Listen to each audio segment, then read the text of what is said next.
Welcome everyone to Dance. Today it's April, 1st of April, um, and we have the one and only Lex Orzalli. Lex, such a joy to have you here. Thank you so much for making the times. Thank you so much for having me.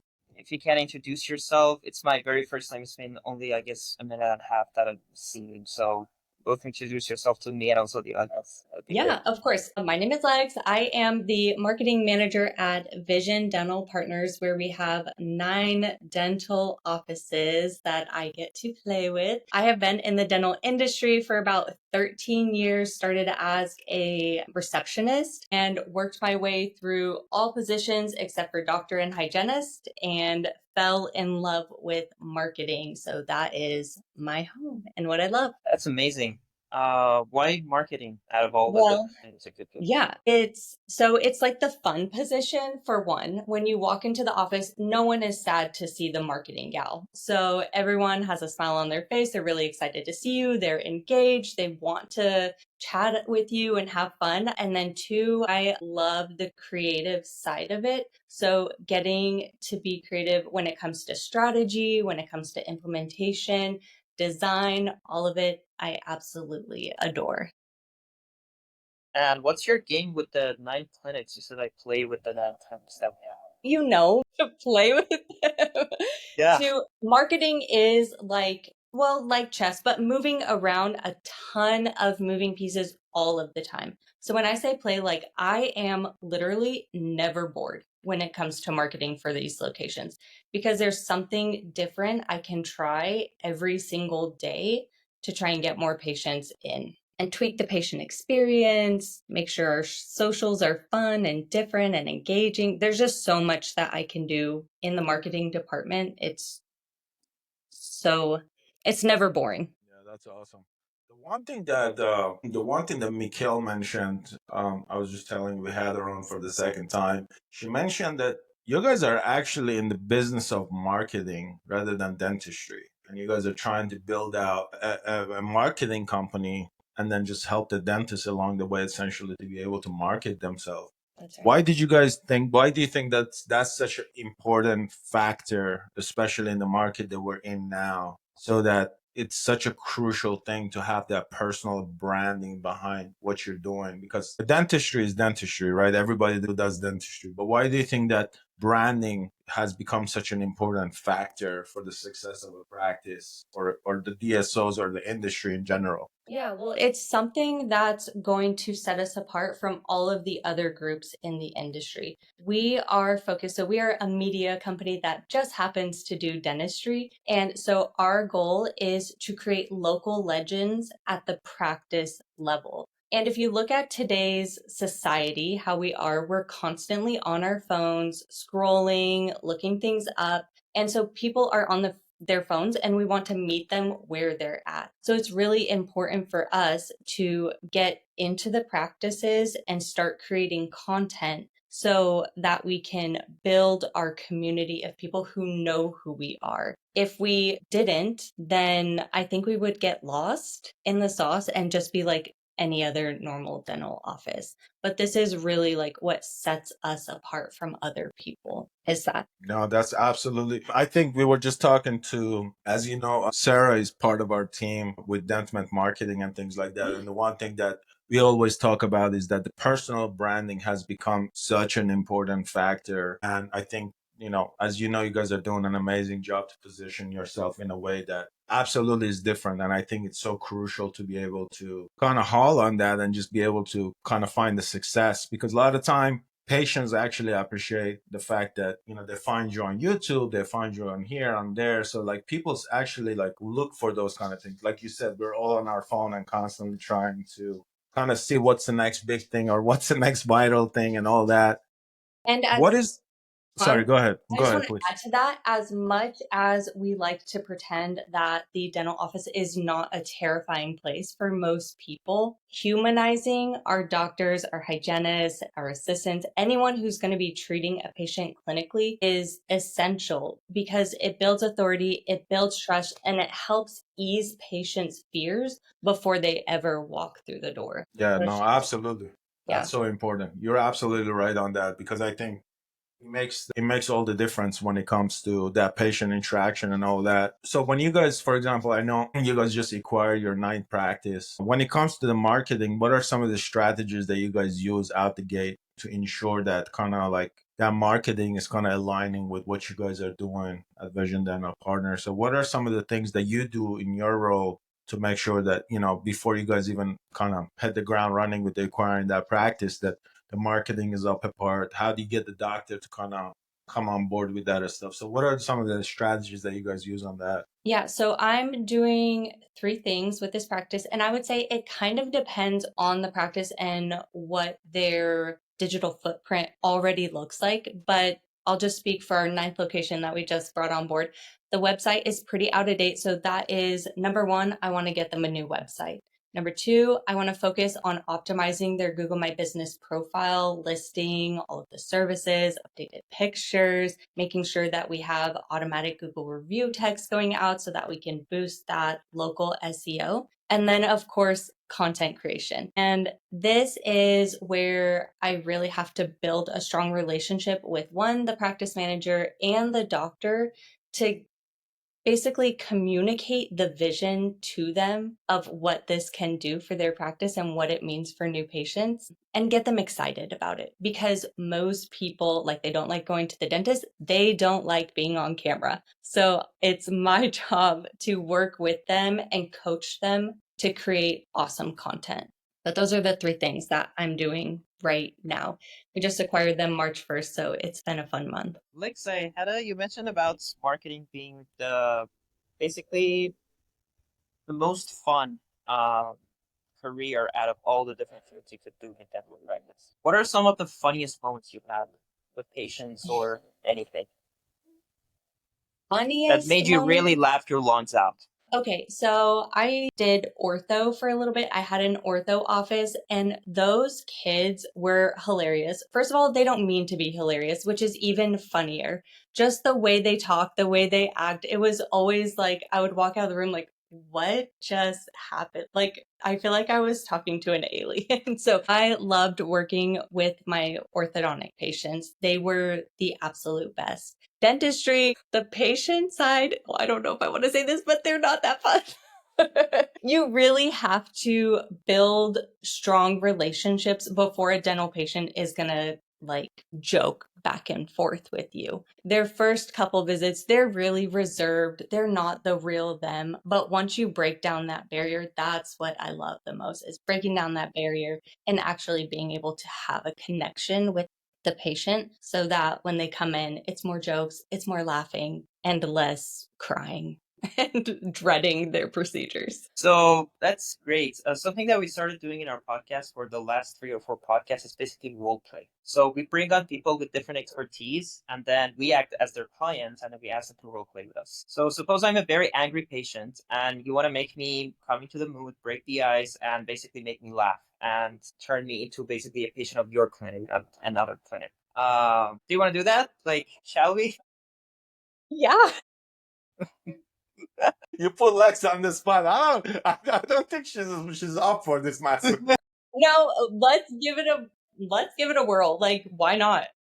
The first time we did this, somebody was like, you want to role play? I'm like, not that kind of role play. Let's relax. I Yeah. am okay. So when it comes to training, I am the queen of role play. I think that teams do not role play enough. So if I'm going to be dishing it out to my team members, I better be able to take it. So let's go. Okay, we'll see about that.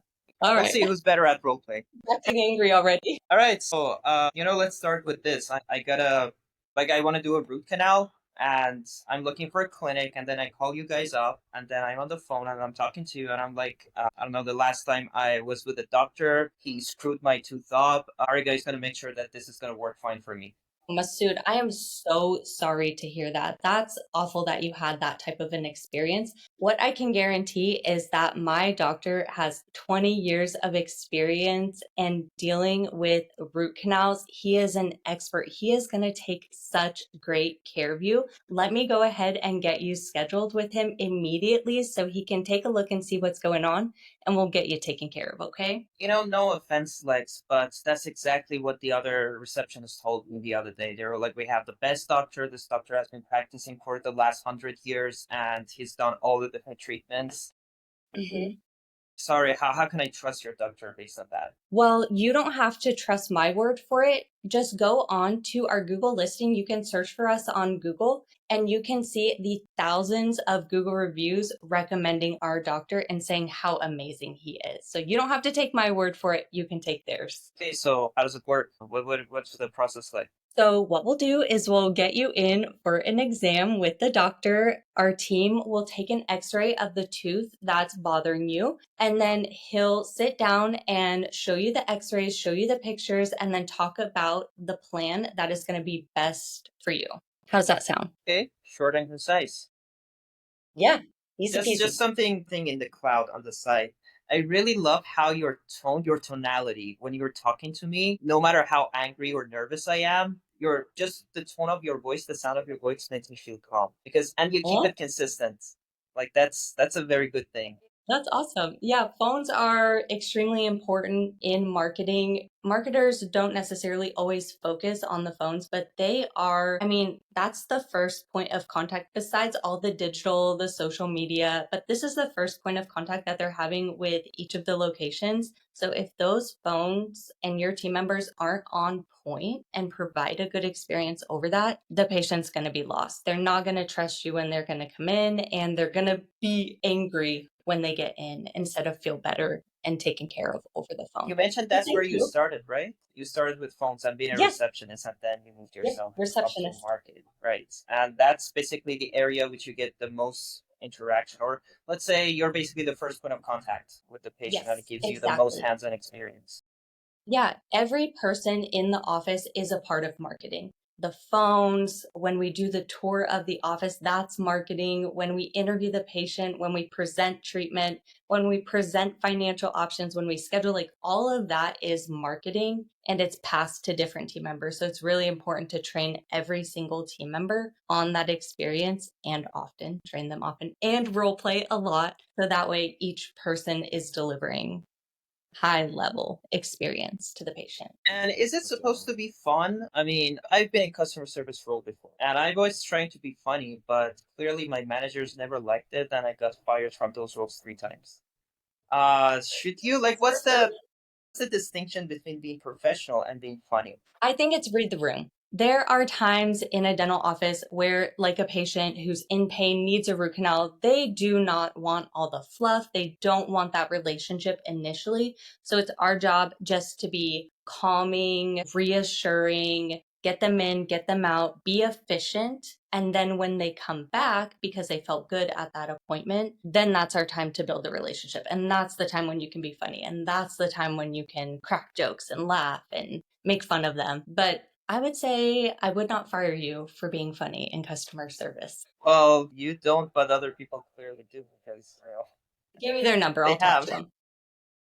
Well, I Well, mean, Lex, the one thing I wanted to ask you was that you mentioned something about relationships with the patient. I mean, I talk with my team about this all the time. It's such an important factor, especially for me as a practicing dentist. I think it's so important to, like you said, one, read the room, but then also secondly is building that connection with the patient. As you know, marketing is important, right? You got to market, you got to do all that, you got to website, logos, all that, the spotlight and everything. But why do you think that real human connection is the most important part of this whole thing? Because I think if you're lacking that, then it doesn't matter how clever your website is, it doesn't matter what your reviews are. So, what are some of the steps that you guys are in taking to ensure that the providers, your team, people that are at the office level are sharing that common vision that you guys have as far as like, hey, these are all the marketing. Each of you are your own marketing person. How do you ensure that that's kind of like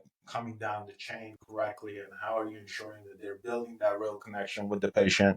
And then that kind of in return is transformed with that Google reviews and all that. So what are some of the steps that you guys taking in that? Yeah, so we are actually next week. I am going to each of the locations and we're doing a Principles of Influence and Patient Experience training with all of the teams. So, training is a huge part of making sure that they understand the vision. And when I say training, it's not just like a one and done thing is continual training. So we're starting with this, and then every quarter we'll train on a different part of that patient experience. Then with the training needs to come accountability and follow-up. So what I did was I created scorecards. Each of the spots of the patient experience, so the phone call, the tour, the interview, the handoff, all of those things, they have an individual scorecard. So the practice managers are responsible for shadowing team members during that part of their patient experience and then grading them. And if they get 5 stars, it's a good patient experience.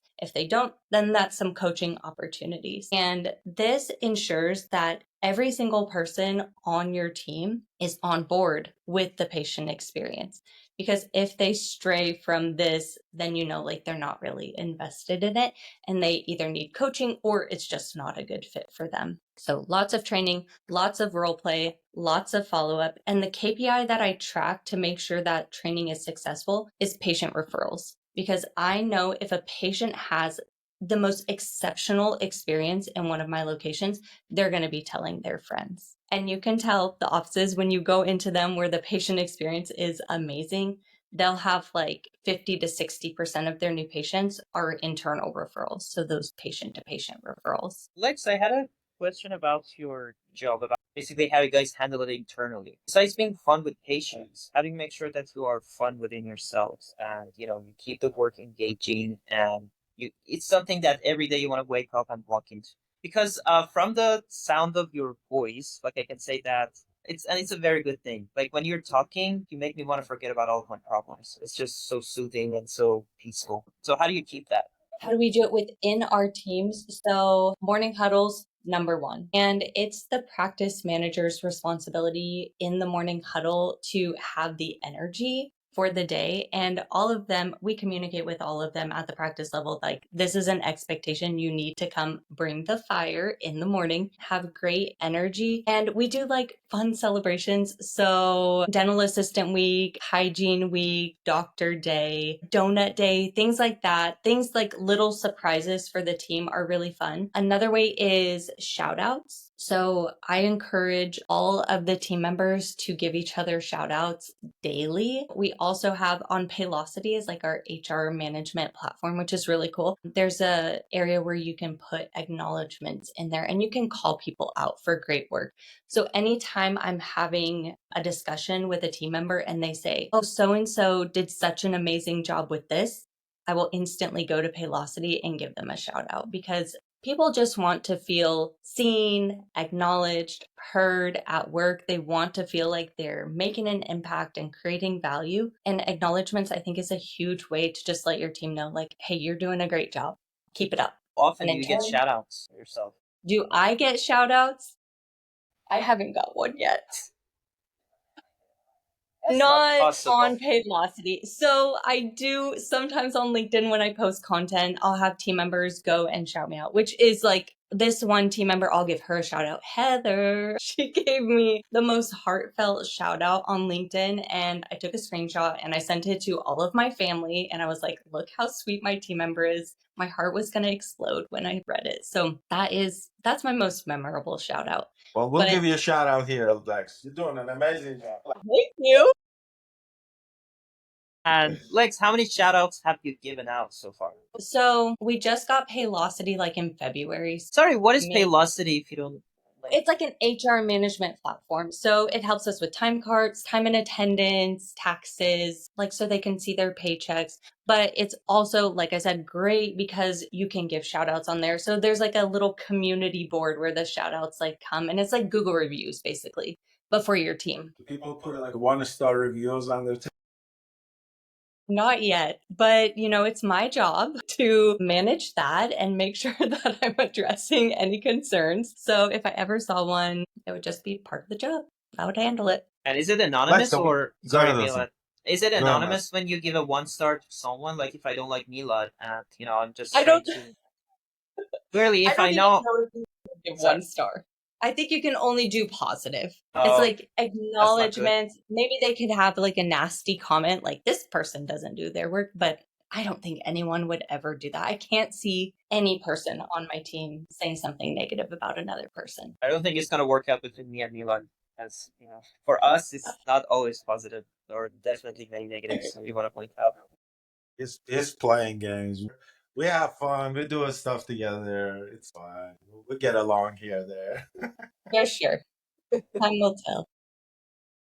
So Lex, tell me about this. So I was, we were being nosy and we did a little research on you, and then we found out that you worked for the DEOs for about 2 years. Mhm. Well, what was like, what were some of the things, or even one thing that you kind of took out of that experience that has kind of helped you in your journey with the marketing, with the dental industry, with the relationships? Or like, what is something that you took away that kind of help you direct you in your kind of your career, like, or what was that experience with them about? Did you enjoy it? Did you like it? Like, did you not like it? Just honest. Yeah, no, I actually love that experience. I got to work with hundreds of dental entrepreneurs. My favorite part was onboarding because it's kind of like seeing a new patient. You get to get really excited with them and tell them all about the amazing program and get them started on a path to growth. So I absolutely love my position at the DEO. I think my biggest takeaway, how can I say this, is don't compare yourself to others, because what someone's timeline is showing is not necessarily the reality. Because what I learned working there is that a lot of dental entrepreneurs are struggling. They're having a really hard time running their businesses on the outside, on their socials, just speaking to them, on the surface level. Everything's great and my team is amazing. And then you start building relationships with them and it's like, I'm having this issue. Oh my gosh, this is really hard. Like, I'm struggling here. And it's just comforting to know that no one's got it all figured out, but there is a huge community in the dental community where we can reach out and make connections and help each other. So don't compare yourself and reach out for help when you need it. Why do you, we were actually, I don't know if you know or not, but we're starting this platform called Dentment. So it's essentially like social media for dentists. We're gonna have like mentors on there and a bunch of other stuff. And I was telling Mikhail that as well. I think dentistry, it's a very lonely word sometimes. It becomes very isolating, and it becomes to a point where you feel like, man, I'm just out here by myself without having anybody to kind of, because when we leave dental school we are surrounded by so many people, and then when you leave you're like, what is going on, right? So they don't prepare you enough for that moment. Why do you think that that is the case in the field of dentistry, where the dentists feel that, man, I just cannot run my business the way I want? Or because in the eyes of public, our profession is like the best thing, right?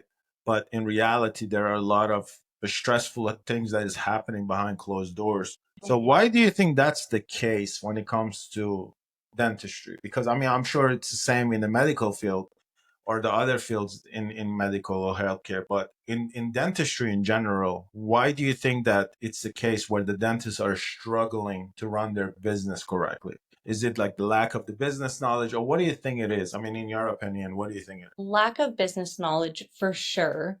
And then capacity, because caring for patients isn't just drilling teeth. It's such an emotional burden. And burden maybe isn't the right word, but it's the best word that I got right now. But it's emotionally draining to work with patients all day because you're taking on their problems, you're taking on their pain. And at the end of the day, I'm sure that it's difficult for dentists to sit down and look at a P&L or look at the schedule for the next 6 weeks or look at their Google ads and see if they're working, to look at the KPIs. So I think it's just a lack of support once you start your own dental practice, not having that team already built around you to support you and to support the work that you're doing in the chair. I think it's really difficult. Capacity is huge. And then the knowledge. Do you take a course in dental school to run a business? Do you go through Absolutely. P&L? Nope. No. So that's not a skill that we're born with. And it's something you definitely need to take courses on and have someone build relationships with people that you trust to manage that for you if you're not going to do it yourself and learn to do it yourself. But I would recommend hiring a team. Focus on the dentistry, focus on the patients if that's what you love. and then let the team do the rest for you. That's awesome. Master wanted me to ask you this. So, what is one thing you hate about Dr. Brad? No, I'm kidding. No, I'm kidding. Wait. You You don't know have what to I answer that. You know what I hate? I'm jealous. I'm jealous. I don't hate him. I'm jealous of him that he's so good on camera, that he's a natural, that he can just like spout off with facts and these really impactful, inspiring statements. And I'm like, I'm coming for him. This is who I want to be when I grow up. Absolutely. I think I told Dr. Brad, and I told this to Mikhail too. I think the one thing that I enjoy about him the most is just the fact that I think his mission to wanting to help other dentists to kind of have that kind of meant of other dentists and wanted to be a doctor run and all that. I'm all for that. I'm all in the support of that because I think it's such an important thing for our industry. I think we talked about it on this podcast with Dr. Vijay had with Dr. Negraj, and they are the CEO of big dental companies, and we talked to them about it, and they agreed. It's so important that these dental organizations are run by dentists because essentially they understand the patients, they understand what's going on. I mean, there's nothing wrong with like wanting somebody to do the business side of the stuff, but I think it's also important that whoever is sitting and making the decisions in the top of the chain, it has to be a dentist because they understand essentially the patient care side of it. Because if they're not in the patient's mouth or they never work in the patient mouth, how can you know what your doctors are dealing with or what your doctors are doing, no matter how successful of a company you're running? Do you agree with that? Do you think it's a good thing that the organizations are run by doctors? Totally. And something I think that sets Vision Dentals apart is actually our management team. So C-suite level, we've all worked in practices. So not only are we doctor owned, doctor led, but every single person making decisions at the management level has been in our team's shoes. We know what it's like working at a front desk. We know what it's like being an assistant. We know what it's like being a hygienist. So we all have that experience. So when we make decisions, it's not just like, hey, we think this might work. It's like, no, we know this works. We've done it before, and this is the way that we're going to roll this out and execute. But I think having a doctor at the top is absolutely essential. So, quick question there about basically working at all the low levels and basically moving yourself up. How do you think that helps you when you're at that top level? Like right now, you're at marketing. You said that you started as a receptionist, but in other dental practices, I suppose, correct? Yes. How's that really helping you right now? It's helped me to understand the team's experience, to know what they're going through, to be able to empathize. And also on the marketing side, I've worked with people in the past in marketing departments who came in with no dental experience. And it's really hard to explain the nuances of dentistry without them actually working in the practice. So no one had to, when I got to marketing, no one had to tell me why same-day crowns were important. I knew. Good for the schedule, it's good for the patient.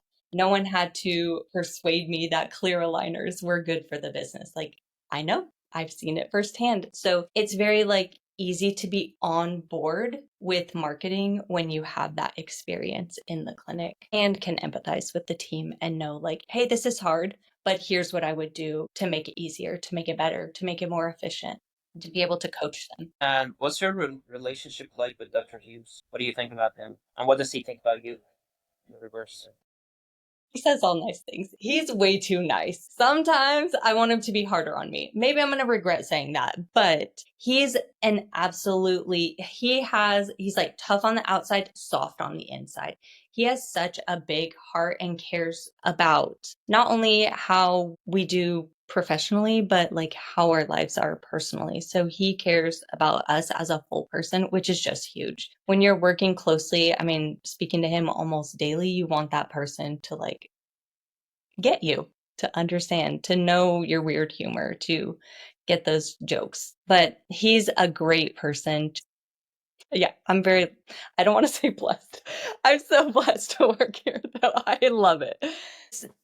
I actually met Dr. Hughes when I was working at the DEO. And as soon as I met him and Mikkel, it was like, okay, these are my type of people. I want to work with them. Like someday I'm going to work with them. And then 2 years later, here I am. That's amazing. That's awesome, man. Yeah, I know Dr. Hughes. He's a joy every time. I mean, I told him one time. I said, as somebody, I'm truly inspired by what he's doing. At least, I mean, he's talking about truly he truly sounds like someone that wants to help others. He wants to talk about his experience. He's not afraid of talking about his loss, his wins. Some people says, man, like my ego is not gonna let me, talk about me losing $500,000 about these practices. But he's talking about those things, and I appreciate that because it's just something that he's just being genuine about it. And I think it's so important in our industry to be kind of genuine about those kind of things and let your kind of experiences guide others so that way you're kind of able to help create that stepping stone for somebody else so they don't go through the same thing. As you guys are working day in day out and trying to kind of build, you guys are going from 8 practice to 9 practice, and I'm sure you guys are going to continue to grow, and I hope that you guys do. But what are some of the strategies that you have to change as a person as you guys are growing to ensure that this marketing is kind of following through as you're adding these practices? What are some of the things that you had to change as you guys are growing to ensure that the marketing is like on point as you're adding more and more practice? Because when you have 1 or 2 practices, different than when you have 9 practices, 10 practices. So what are some of the changes you had to make in your end to ensure that that's essentially is being effective for all the practices? Yeah, well, I think definitely going to need to bulk up my team a little bit, but and we're starting that now. We started that in January, like building the team and passing off tasks along to them so that way I can focus on more high level projects. But leaning on and coaching the practice managers on what effective marketing looks like, because a lot of the dental office marketing is local level, local events, local SEO, patient events, like patient contests and things like that. We can do the digital side from my seat, but really helping the practice managers to understand the importance of it and help their teams to execute. So I can run a Google review contest any month, but if I don't lean into the practice managers and hold them accountable for executing on that, then nothing happens. Like that marketing really doesn't happen. So I think we'll need to really like coach up the practice managers to do, I don't want to say more, but to execute at a high level when it comes to marketing so that way they see the fruits of their labor. I think that's going to be huge. What else as we grow? That's it. That's it. I mean, yeah, like Yeah. everything else can be duplicated easily. Websites, got it. Google listings, fine. Ads, yes, we can do that. Like we can take that on, but it's that local level, getting to events and making a difference in your community and being okay with being online, being on Yeah. video. I think on one of the posts, I remember Dr. Hughes mentioned something about Google Ads, and he said like, Google close you guys' account or whatever the case may be. So when that happens, I mean, obviously, like Google is big in our industry. Everybody goes on Google to see which dentist is what's the review and all that. And I deal with that day in, day out. Oh, I came in because you guys had a good review, or I came in because I read this. So when that happens, what was the like kind of like your rerouting a strategy to say, okay, like we're our business has to kind of grow, right? We're not gonna just rely on Google. So what when that happens, like what were the strategies or the rerouting thing that you guys did to say, okay, like we're gonna do this to make sure that we're not solely relying on Google ads, and if Google, let's say if Google disappears, our business is still gonna continue growing.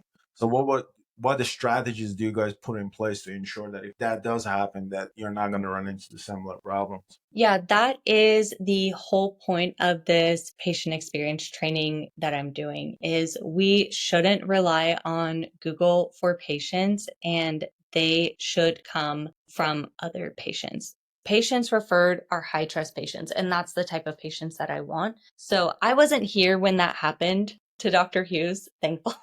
Sounds like a nightmare, but that is something I would love to move away from Google Ads. I think building up the local listing is a huge, that's something we definitely need. Making sure that our patient experience is exceptional and on point every single time we touch a patient. And then the content marketing. So being on more platforms than just Google. So right now we're on Facebook and Instagram, and then the goal is TikTok, YouTube, maybe Twitter or X. I don't know, but definitely Facebook, Instagram, TikTok, and YouTube, and getting on those platforms so that way we can reach more people without Google. Yeah. I mean, that's absolutely, I think the social media is changing how we do business, especially TikTok. I mean, I'm not on TikTok. I'm not a big social media guy besides running this podcast. But other than that, and it's awkwardly that I'm saying that and I'm building a social media platform as we speak. But yeah, it's part of one of those things where, yeah, I think TikTok definitely changed how, people do businesses nowadays because everybody is on it. Everybody is kind of going down that route. So yeah, it absolutely makes sense that you guys are taking those approach. And I think that, those are the approach that the dentists have to take essentially if they want to stay in the marketplace and have a fair chance of playing. Well, Lex, I wanted to say thank you so much for hopping on here. I know, we always have fun with you guys. You guys hop on here supporting our crazy idea of starting this podcast. Dr. Hughes came on and he was super, super nice and generous. Anytime that somebody comes on, time is the most valuable thing. And for the fact that you gave us 40 minutes of your time, I'm truly appreciated and grateful on that. And, you guys are doing amazing things. I'll keep pray that you guys grow and we see Vision Dental Partner in every corner. So I'm all for it, man. Thank you so much for having me. It was so good chatting with you guys. Thank you so much, Lex. And you really did make me forget about all of my problems for a while, I would say. Anytime. Also, maybe we should consider using Lex's voice for the AI, no? Lex AI. Lex AI. Do you have problems? Are you running behind your bills? Talk to Lex. Yes, this sounds okay. I like this partnership. Let's chat. Yeah, Lex, there's a lot of value in your voice, Lex. I know. I started a therapy company for all the dentists. Are you planning on doing this? Please call Lex. Let me talk you off the ledge. Lex, thank you so much. I really appreciate it. Thank you, Lex, for going on. Guys. Amazing. Thank you. Yeah. Have a great